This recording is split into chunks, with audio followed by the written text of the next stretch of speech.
हम उसे अपने पतहू को गाली दे रही थी कि धोछी तोरा हम नलियो बेटा के जो गई है बेटा हमर नो जाकर भाग गेले तो कथी ले दिल्ली नगर में से भाग यही जो लोग अच्छा पत्नी अपने पति को नहीं रोक पाए, वो भी युद्ध लड़ने के लिए चले गए और इसीलिए उनकी जो सासू माँ थे अपने पतहू से ये सब कुछ कह रहे हैं। जी। अच्छा वो एक बार फिर से दबंग लहजे में और जो आपकी सुरीली आवाज है उनके काफी लोग फैंस बन गए, उसी के प्यार और दुलार से आज आपके पास मीडिया के बहुत बड़े ताता लग चुके हैं।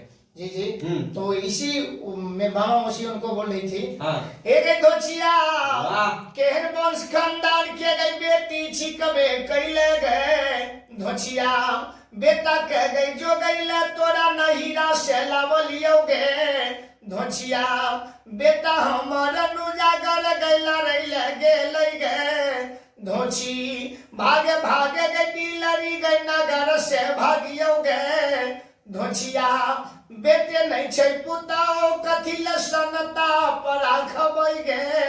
अच्छा वो बाद में पुताओ को भी भगाने लगते हैं। जी। अच्छा ये सब चीज जब गाते हैं समाज को सुनाते हैं तो समाज के लोगों को कैसा रिएक्शन आता है? अच्छा लगता है। अच्छा खास करके ये जब प्रोग्राम करने के लिए जाते हैं तो लोगों का फरमाइश यही सब रहते होंगे कि ये भजन सुनाइए, अधिक से अधिक हमको यही फरमाइश होता है। यही फरमाइश होते हैं। अच्छा ये सब आप कब स्टार्ट किए थे, गायकी के क्षेत्र में कब आए थे?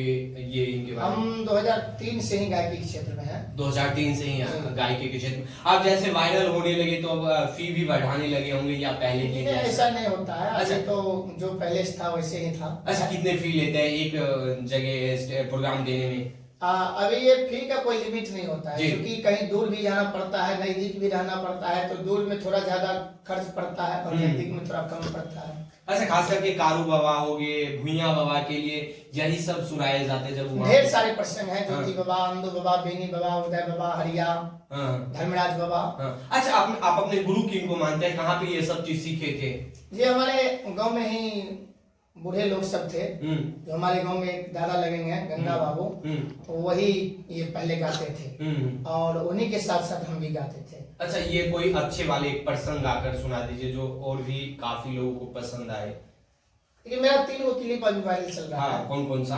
तो एक तो बोलने दिए, दूसरा ये है नौरिया एक हम नहीं जाना लिए गए खुनिया वंश में खुनिए होते गए नौरिया खुनिया वंश में खुनिए गए बेटा जन्म ले लखई गए नौरिया नौजा घर के गए जतरा बेटा बना के सुत ले गए। ये तीसरा प्रसंग है। दूसरा है और तीसरा भी एक तो है मामा हमरा बाबा के राज में ये पत्ता बिछा के खइयो ये माहे ये तबे हमें ये डिलरी नव ससुररिया जइबे। अच्छा ये तीसरा। अच्छा इसमें क्या समझा रहे हैं? ये थोड़ा सा पर्सन को सबसे ज्यादा डिफिकल्ट होते हैं कि लोगों को समझाना। आप गा देते हैं आसान भाषा में, लेकिन लोगों को उससे भी आसान भाषा में कैसे समझाए? ये समझने में कोई दिक्कत नहीं है। ये मामा मौसी जब अपने पुतहू को लाने के लिए गई थी बेटा को जुगाने के कारण, तो मामा मौसी जो है हरबर में गई थी और पतहू उनकी राजा की बेटी थी। तो दुल्हन ये कह रही थी कि आप हरबर में आए हैं और आपके साथ हमको जाना पड़ रहा है, हमारे माँ बाप अभी कुछ नहीं दे रहे हैं, हरबर में जा रहे हैं, खाली हाथ जा रहे हैं, हम जाएंगे ससुराल तो हमको ननद गोतिया आप उल्हन देगी, ठोला मारेंगे जी। जो राजा की बेटी थी वैसे खाली हाथ लाए, तो इसलिए आप भी हमारे बाबा के राज में पत्ता बिछा के खाइए, हम आपके साथ चलेंगे। कहीं भी आप अगर हमको उल्हन देगी, जो राजा की बेटी थी खाली हाथ ले आए, भाई बाप कुछ नहीं दिया, तो हम भी आपको बोलेंगे कि आप भी दिल्ली के राजा हो के हमारे बाबा के राज में पत्तल बिछा के खाए थे। वाह, कहते हैं ना चतुर चालाक सभी लोग होते हैं, सियानी बहुत थी वो बहू उनकी, और वो इसीलिए कह रहे थे कि आप भी हमारे यहाँ पत्ता बिछा कर खाइए। जी बिल्कुल। और वो तब खाते भी हैं। जी नहीं, मना लेती हैं, चलो कोई उल्हन नहीं देगी क्योंकि आपको उल्हन देने वाला कोई है नहीं, ना ननद है ना गोतिया है, हमको एक ठो बेटा है, एक जो पतहू है, 14 कोस राज है, कोई कमी नहीं है, तो कौन देगा उल्हन? कौन चीज के लिए उल्हन देगा? बस। और वो खुनिया वंश में खुनिया, ये इनका क्या मतलब है? ये वाला वही प्रसंग है जो मेरा साहब जो नौजागर की तैयारी कर रहे थे, मामा मौसी के मनाने पर नहीं मान रहे थे, तो मामा मौसी अपना नौरी को बोल रही थी कि देखो हम तो सोचे थे कि हमारे वंश में एक पुत्र हुआ, दिल्ली का मर्यादा रह जाएगा, दिल्ली में राजा रह जाएगा, राजा बनेगा, और ये नौजागर जाने के लिए तैयार है।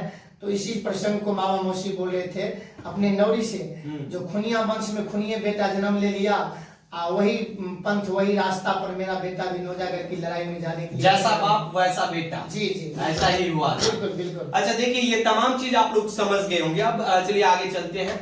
सबसे पहले आप अपना एड्रेस बता दीजिए, कोई लोग आपसे संपर्क करना चाहते हैं तो वो कैसे करें, कैसे आप तक जुड़े? मेरा गांव कंचनपुर खजा, अच्छा। पोस्ट लोखा, थाना अच्छा, जिला सुपौल। अच्छा। वैसे मैं अभी वर्तमान पता सहरसा गौरवगढ़ वार्ड नंबर 2 नगर निगम में रहता हूँ। अच्छा। वैसे भी मेरा YouTube पर चैनल बना हुआ है दीपेंद्र पंचाल ऑफिशियल के नाम से। उस पर सारा वीडियो, जिसमें से एक क्लिप काटा गया है, सारा का सारा वीडियो डाला हुआ है।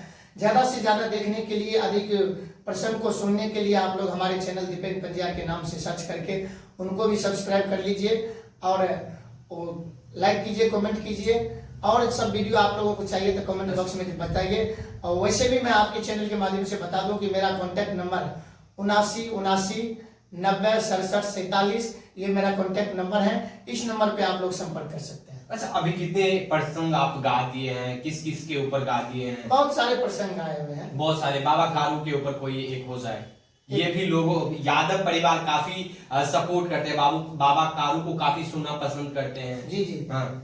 तो हम लोग कारू बाबा सहरसा जिला के नगर महपुरा गांव में उसका मंदिर है अभी वर्तमान में। तो कारू बाबा महपुरा की वासी कहा जाता है। और बाबा नंद जो थे यदुवंशी यादव के वंश में बहुत बड़े सजग और बहुत बड़े प्रतिष्ठित व्यक्ति थे। और उन्हीं के 4 पुत्र थे। बड़े पुत्र का नाम थे महिनाथ, दूसरा का नाम था संत बाबा कारू, और तीसरा पुत्र था साहब खिरहरी, और चौथा पुत्र था लक्षण कुमार। जी, 4 पुत्र थे मायामंती को। तो मायामंती बाबा नंद खिरहरी की धर्म पत्नी थी जी। और मायामंती के 4 पुत्र थे जो हम आपको बताएं।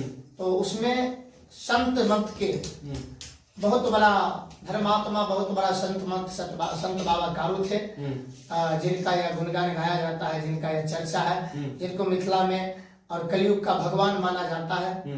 तो इनका प्रसंग हम लोग गाते थे, अभी भी गाते हैं। तो पहले लोग सब इनको गाते थे। जब कारू बाबा लक्षण बाबा को पहले दर्शन दिए थे नगर महापुरा में, मरने के बाद बाबा कारू जब मर रहे थे तो लक्षण को बोले थे कि आप हमको पुत्र पुत्री नहीं है, आप हमको आग देना, चूंकि हम आपको पुत्र के समान पाले हैं, भाई नहीं पुत्र मानते हैं, तो आप हमको पुत्र मान के, आप पिता समझ के आप पुत्र बन के हमको आग दीजिएगा। तो आप जब खोजिएगा तब हम आपको मिलेंगे, मर भी जाएंगे तो आपका हम प्रतिपालन करेंगे, जहां भी खोजिएगा वहां मिलेंगे। अच्छा, एक कोई अच्छा वाला भजन बाबा कारू के लिए गाकर दिखाया, थोड़ा सा सुना दीजिए। तो कारू बाबा जब लक्षण कुमार को दर्शन दिए जी रात्रि के समय में, तो लक्षण कुमार को दर्शन देने से पहले कारू बाबा अपने गाय को दर्शन दिए कि गाय को एक बार देखते हैं, जो गाय हमको याद रखे हैं कि नहीं रखे हैं, क्योंकि हम बहुत दिन से बचपन से गेवारी किए, गाय का सेवा किए, और 6 महीना हमको बीत गया है नगर महापुरा से चोला बदले हुए। तो गाय लक्ष्मी को हमारा कुछ याद है या नहीं है, इसके लिए बाबा कारू लाठा के परियार में बांसुरी के शब्द से बांसुरी बजा करके गाय को याद दिला रही थी अपना। तो देख रही थी गाय को याद आती है कि नहीं आती है। तो हम लोग इस प्रसंग को गाते हैं। मोहिए मोहि के बजबै छै हो कारू बाबा, लाठा के परियार में मोहनी बसिया हो या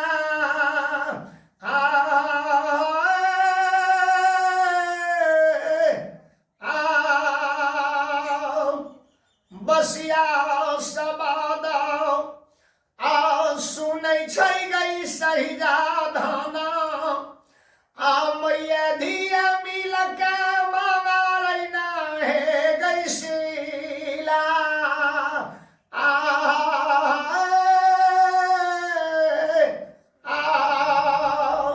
ये कारू बाबा का ओरिजिनल धुन होता है जी।